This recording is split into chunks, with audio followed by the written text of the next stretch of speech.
아 글쎄 안 들려 들을 뉴스 없어 아무 뉴스도 귀에 들어오지 않아 듣고 또 들어도 들을 뉴스 없어 만든 게 이 프로야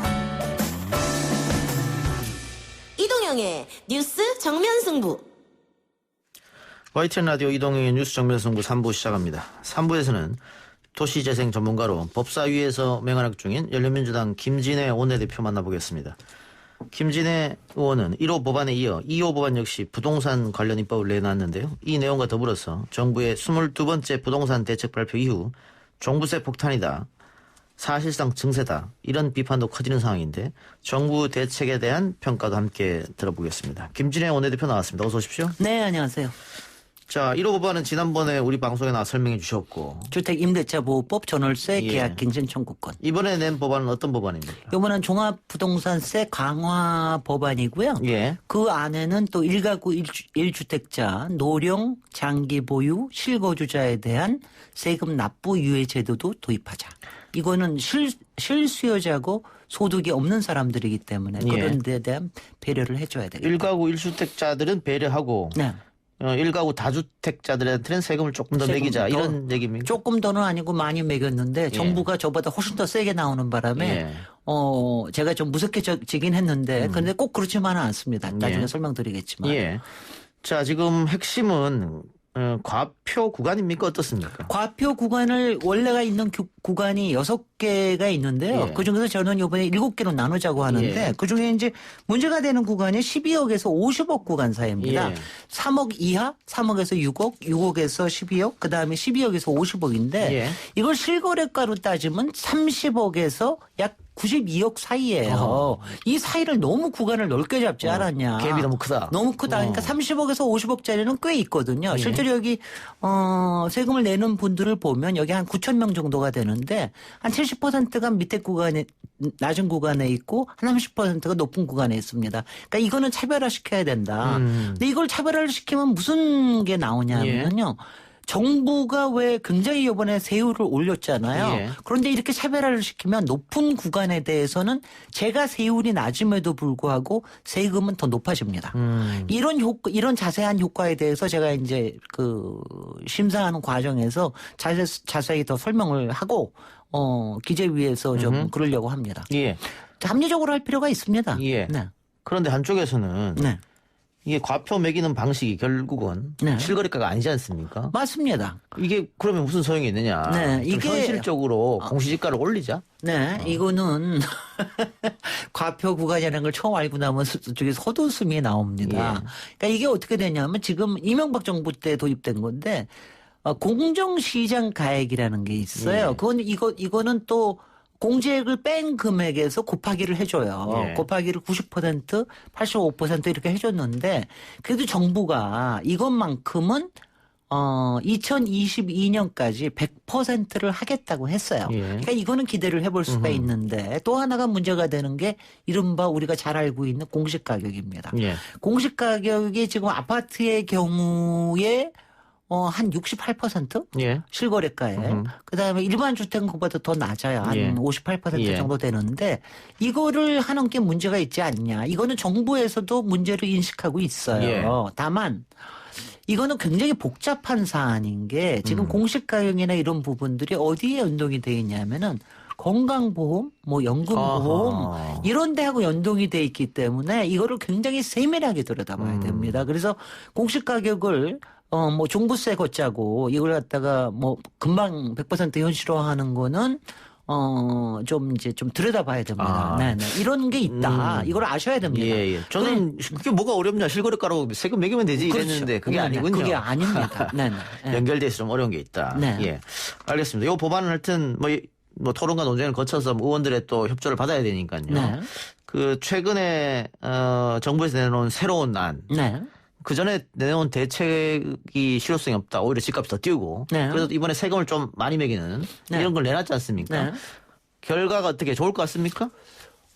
일단은 긍정적인 사인은 났고요. 예. 이게 작년 12월 달에 종부세를 올리겠다는 안을 정부에서 냈었거든요. 예. 그런데 선거 과정에서 이제 미래통합당이 항상 반대해 왔고 예. 그리고 정부에서도 이거 뭐 선거 때 어떻게 할 수가 없었고 또 선거 때는 항상 그러지 않습니까? 종부세 완화해 주겠다 이런 게 나오지 않습니까? 예. 그래가지고 그러다가 21대 국회가 됐는데 21대 국회가 되면서 6.17 지난번에 그 대책이 나오지 않았습니까? 근데 예. 그때 그렇게 나오고 난 다음에 오히려 집값이 뛰고 전세 가격이 막 오르고 그랬으니까 모든 국민들이 이게 문제가 굉장히 심각하다는 걸 예. 알았어요. 예. 그래서 이제 대통령께서 김현미 장관을 불러서 한쪽에서는 종부세 주로 그러니까 보유세죠. 보유세를 강화하고 한쪽에서는 공급 대책을 내놔라 이렇게 얘기를 했는데 이번에 나온 7.10 대책은 종부세 이른바 보유세를 강화하는 거고 무지 셉니다. 예. 굉장히 세서 이거는 시장에서 먹힐 구멍이 것이다. 먹힐 거라고 전 생각을 하고요. 다만 여기도 항상 뭐 저희가 있으면 왜 이렇게 빠져나갈 구멍 같은 거 있잖아요. 예. 그리고 이번에는 가령 특히 그냥 다주택자가 아니라 단타성 투기 매매 있잖아요. 한 2년, 3년 안에 팔아버리는 거. 이런 거에 대한 양도세도 굉장히 많이 올렸습니다. 예. 다만 이제 지금 다주택자에 대한 종합부동산세가 올라가면 또 빠져나갈 구멍들이 또 있죠. 증여, 자식들한테 증여하지 않겠느냐. 차라리 증여하겠다 이런 얘기 많더라고요. 네네. 근데 그래서 증여하는 데 대해서는 취득세를 올리겠다. 증여세 플러스 취득세를 올리겠다 하는데 이것도 양도소득세가 올라간 것만큼 거의 올려야 효과가 있을 겁니다. 이런 것들이 앞으로 좀 두고 봐야 되는 예. 거고요. 그리고 또 제가 아마 일반 국민들이 가장 이제 저기 하는 게 그 왜 이 정부의 실책 중에 하나인 예. 임대주택에 대한 왜 인센티브 준 거 있잖아요. 혜택 준 거? 예, 예. 네네. 이 부분에 대해서 이번에 거의 다 그걸 걷어냈는데 여기에서도 아파트만 걷어냈거든요. 예. 그러니까 뭐 다세대 주택이나 빌라나 이런 데는 안 걷어냈기 때문에 혹시 요새는 하도 풍선이니까 풍선이 또 그쪽으로 갈 수도 있고 또 하나는 많은 부분이 이건 너무 언페어하다. 너무 불공정해서 이걸 소급 적용해서 이걸 다 없애야 되는 거 아니겠느냐. 근데 이번에 소급 적용은 못했고 안 했습니다. 그 점은 약간 아쉬운 점이 있고. 네네. 그런데 그 문재인 정부가 출범하면서 집값을 잡겠다는 목표가 있었지 않습니까? 그런데 목표와는 상관없이 많이 뛰어버렸단 말이에요. 글쎄요. 그리고 대통령은 자신의 목표는 임기 전으로 이 집값을 되돌리는 것이다. 네. 뭐 그런 거였는데 전문가들이 이 문재인 정부 출범하기 초반부터 집값 잡으려면 보유세를 많이 올려야 된다. 네네. 근데 계속 안 했어요. 못했습니다. 못한 겁니까? 안 한 것도 있고 못한 것도 있고요. 이건 뭐냐면은 예. 그러니까 촛불 혁명으로 태어난 거긴 하지만 의회에서는 그게 도저히 안 돼. 이게 왜 법이 통과가 돼야 되는 거니까. 그러니까 이거를 내더라도 좀 약하게 내고 좀 눈치를 찔끔 봤어요. 올렸죠. 예. 그러니까 22번이나 낸 겁니다. 예. 근데 이제 지금은 좀 다르죠. 그래서 이번에는 보유세를 올려야 되겠다 하는 거에 국민적인 저는 컨센서스가 상당히 있다고 생각이 듭니다. 그래서 이번에는 기필코 올려야 됩니다. 근데 방금 국민적 합의가 있었다고 합니다만은 지금 보수 언론을 중심으로 세금 폭탄이다. 과거 그 노무현 정부 때 보유세 이게 했을 때 세금 폭탄이다 이게 먹혔거든요. 미통당 빼고도 그런 국민 컨센서스라고 그래야 될지는 모르겠는데 이거 좀 생각해 보시죠. 예. 10년 전에 2006년부터 시작을 해가지고 2008년부터 종부세 걷기 시작을 했거든요. 예. 2008년에 종부세 걷은 거에 그때 8,400억 걷었는데 예. 지금 4,800억밖에 안 됩니다. 10년 동안 집값은 90%가 뛰었습니다. 올랐는데. 그런데 반밖에 안 되고 내는 사람도 겨우 한 10만 명 정도만 늘었어요. 예. 이건 말이 안 되는 거 아닙니까? 이건 조세 정의가 아닌 거죠, 이거는. 그러니까 그 김종인 위원장이 무슨 세금으로 뭐 집값 잡는 거는 뭐 그건 말이 안 된다 이런 얘기를 하는데 이 양반 도대체 경제통인가 내가 의심이 되는데 우리나라에서는요. 보유세를 한 번도 실효성 있게 올려본 적이 없습니다. 예. 지금 이제 10년 전에 노무현 정부에서 그렇게 해놓고 나서 바로 다음 해부터 이명박 정부가 종부세를 떨어뜨렸거든요. 그렇죠. 예. 그렇기 때문에 그건 말이 안 되는 얘기죠. 이번에 꼭 해야 됩니다. 예. 방금 말씀하신 것처럼 2008년도에 종부세 세액이 8,400억 원이었는데 10년 지난 2018년에는 4,400억이다. 반으로 네네. 오히려 줄었다. 네네. 집값은 거의 100% 뛰었는데. 그렇습니다. 이건 문제가 있다 이 말씀이죠. 그렇습니다. 예. 그러니까 사람들이 자꾸 부동산에다 투자 또는 투기를 하고 싶어 하는 부동산 거죠. 불패. 네네. 예. 그렇게 하는 거죠. 예.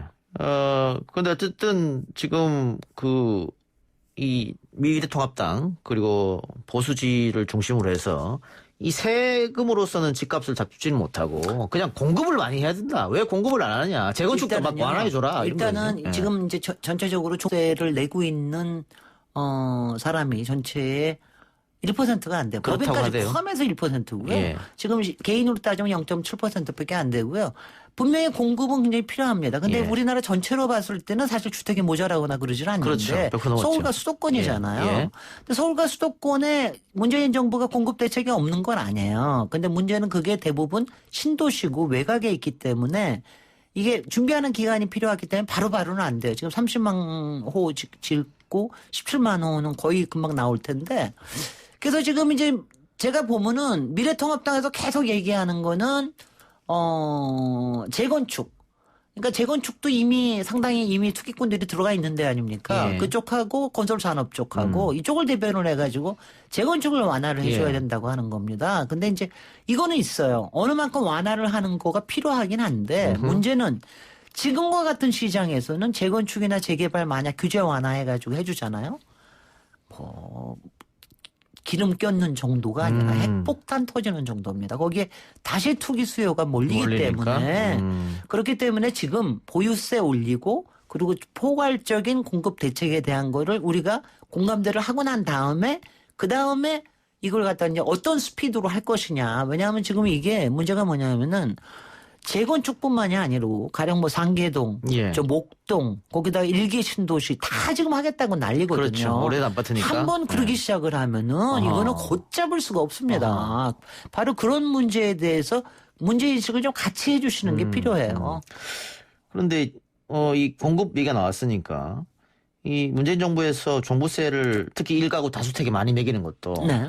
그 한 사람이 여러 채 갖고 있는 걸 내놓으면 네. 공급 효과도 볼 수 있지 않냐 이런 생각도 있는 그런 거죠? 생각을 했는데 불행히도 임대주택에 대해서 등록제를 하면서 인센티브를 주니까 오히려 평수는 작으면서 이른바 똘똘한 채들을 채. 몇 개를 가지고 임대주택을 등록으로 안 내놓는 예. 이런 부작용이 나타난 거죠. 예. 그래서 섬세해야 됩니다. 예. 이런 문제도 있을 것 같아요. 뭐 20, 30 아마 40까지 해당될 텐데 지금 소득은 있으나 네. 큰 돈은 없다. 네. 근데 집을 살려고 하면 대출을 많이 받아서 하는데 지금 문재인 정부 들어서 대출을 막아놔서 영원히 집을 못 산다. 근데 이제 이거 한 가지는 있어요. 지금 이제 박근혜 정부 때 대출을 굉장히 느리지 않았습니까? 그래서 이제 대출을 끼고 집을 사고 하는 예. 거품 늘어났는데 솔직히 전세 대출을 많이 해주면은요 은행은 돈을 벌고요. 그다음에 집값은 다 올려놓습니다. 지금 이제 그런 거품이 끼어 있기 때문에 그걸 좀 빼보겠다고 그랬는데 이른바 자꾸 이제 한쪽에서 부동산이 오르고 그러니까 이 전세 대출 지금 가지고 있는 사람들은 이게 쬐니까 어떻게 굉장히 힘들지 않습니까? 예. 그래서 실수요자에 대한 대출 정책은 조금 더 정교하게 들여다봐야 되는데 지난번 6.17 때는 그게 좀 이제 조금 이렇게 덥석 예. 대출 규제하겠다고 나오니까 반발이 좀 있었는데 그 부분에 대해서는 조금 조정이 필요할 것 같습니다. 예. 네. 그 새로 내온 대책안에는 포함된 겁니까? 어떻게 된 겁니까? 대책 안에는 아직은 그 아주 세부적인 대출 부분에 대해서는 아직 들어가 있지는 않습니다. 예. 네. 그런데 그건 이번에 주로 세금에 관련된 게 많습니다. 예, 앞으로 더 들어갈 것을 보십니까? 그 대책은 그 필요하다고 보는데. 그럼요. 예. 그건 뭐 말할 게 없습니다. 예. 네네. 또 하나 주택 공급 확대를 위해 그린벨트를 해제해야 된다. 고 박원순 시장이 마지막까지 붙들고 있던 문제였어요. 네. 이걸로 많이 부닥치기도 했단 말이죠. 건설업자들과. 글쎄 이제 박원순 시장이 지금 이제 자리에 없으시니까 어떻게 될지는 모르겠는데 일단은 서울시에서는 남은 그린벨트도 별로 없어요. 일단 제가 이 얘기부터 하겠습니다. 예. 솔직히 북쪽은 거의 활용을 못하고 남쪽에 일부분이 있는데 남쪽에는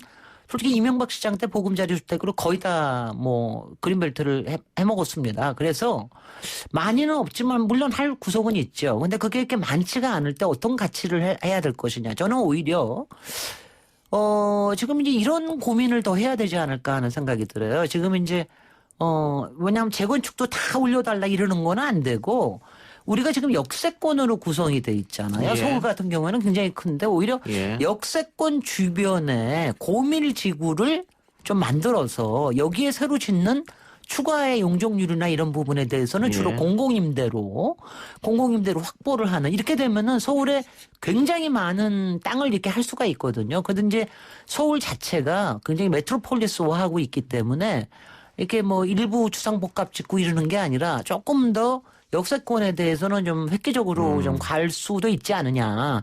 그런데 이제 그린벨트를 푸는 거에 대해서는 그거 큰 효과도 없으면서 솔직히 그린벨트 얼마 남아있지도 않게 푸는 거에서는 조금 더 섬세하게 예, 들여다봐야 되겠다. 알겠습니다.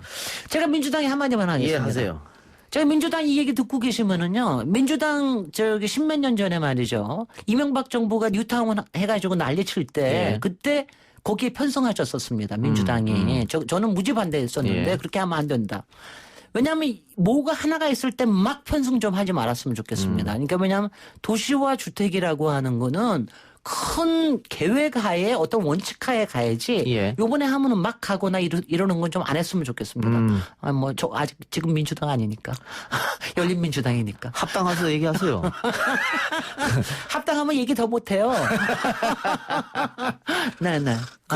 어떻게 민주당 전당대회 끝나고 합당하는 얘기는 다시 나옵니까? 안 나옵니까? 뭐 저쪽에서는 당연히 얘기하실 테고요. 네. 여러 가지 전당대회 과정에서 네. 여러 가지 또 밴드웨건도 할 테고 그러시지만 예. 저희는 저희 안에서는 얘기해본 적도 안에서, 없고요. 당내에서 저희 얘기하지 안에서는 특별하게 구체적인 어떤 제안이 들어오거나 그런 게 없습니다. 알겠습니다. 그럼 부동산 문제에 관해서 마지막으로 좀 네. 거시적 관점에서 네. 좀 질문을 드려볼게요. 어쨌든 지금 수도권이 문제잖아요. 네. 인구도 이번에 사상 처음으로 비수도권보다 수도권 인구가 더 늘었습니다. 이런 걸 봤을 때는 결국은 수도권이 가장 큰 문제인데 아까 그린벨트도 모자란다, 없다 이렇게 말씀하셨잖아요. 그래서 공급을 위해서 정부 청사라든가 국회, 청와대 다 지방으로 가자. 인구 분산 효과도 있고. 국회 한다 그러면 굉장히 좋아하시겠네. 거기다가 좀 더 보태면 국공립대학교도 지방으로 옮기고 네. 그런 얘기도 거시적 관점에서 나온단 말이죠. 거시적 관점에서는 당연히 나와야죠. 솔직히 서울대학을 옮긴다 그러면 효과는 대단하지 않겠습니까? 그러니까 예. 그런 부분들에 대해서도 크게 같이 봐야 돼요. 여기서 무슨 어떤 결론을 얘기할 건 없고요. 제가 마지막으로 하나만 얘기하면 예. 요번에 종부세 세율을 올리니까 정부가 그날 홍남기 부총리가 막 대단하게 올린 것처럼 예. 최고 세율이 6%입니다. 지금 예. 3.2%, 6%입니다. 막 그랬는데요. 그 6% 대상이 되는 사람은 94억 이상입니다. 몇 사람이나 될 것 같습니까? 몇 사람인지는 제가 내일 특종으로 제가 어디 딴 데다 발표할 예, 건데 예. 하여튼 요만한 겁니다. 그러니까 그런 거 가지고 폼 잡고 하지 말고 실효성 있게 하는 게 굉장히 중요하다. 최고 세율에 해당하는 사람이 그 정도 된다는 거죠? 네, 최고 세율에 대상한 사람은 요만합니다. 그러니까 그거 가지고 막 예. 생생내려고 그러지 말고 실제로 이게 전반적으로 3억, 6억, 예. 6억에서 12억 그 다음 예. 구간 실제적으로 실거래 가격이 상당히 모여있는 이 구간에 대해서 어떻게 예. 실효성을 높일 예. 것인가. 알겠습니다. 네. 어쨌든 이번에 정부가 새롭게 내놓은 대책, 종부세를 대폭 상향하는 것은 집값 잡는 데 기본적으로 도움이 당연히 된다. 좋다. 네. 이건 김진애 의원님뿐만이 아니고 여러 명의 전문가들이 얘기하더라고요. 네. 조금 더 그럼 지켜보겠습니다. 네, 네. 오늘 출연 고맙습니다. 고맙습니다. 예, 지금까지 열린민주당 김진애 원내대표였습니다. 3부 순서 마치고요. 4부 온갖 문제 연구소로 돌아오겠습니다.